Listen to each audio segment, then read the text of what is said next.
The lone tree.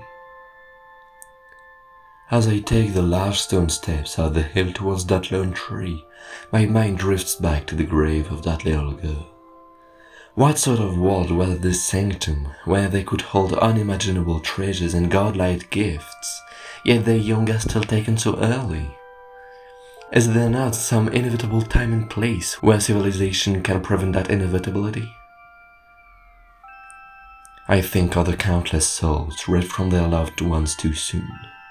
I think of those who live before they can make peace with their demons, before they can make something of themselves at all. Sent to the grave with nothing but an empty heart and a head full of guilt and remorse.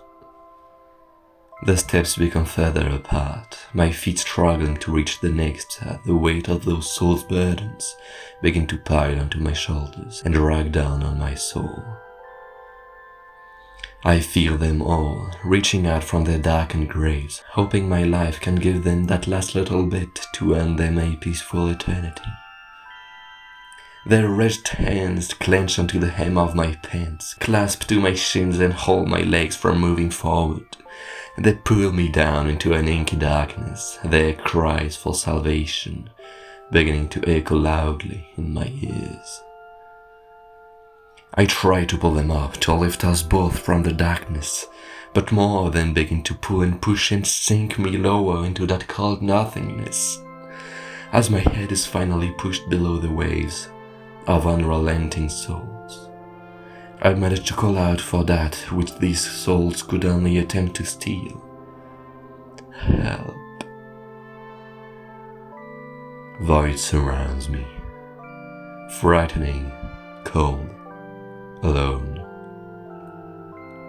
But then, a ray of light from the corner of my vision. I look down to see my pocket, gently lit from inside.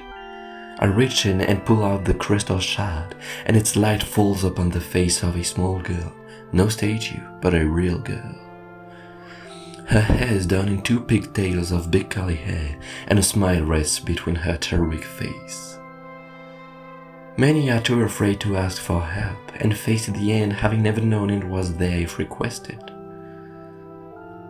The shard erupts in a brilliant explosion of light, the void giving way to the faces of the dead and the damned, their wretched and terrible faces raised as if consumed by a radiant fire.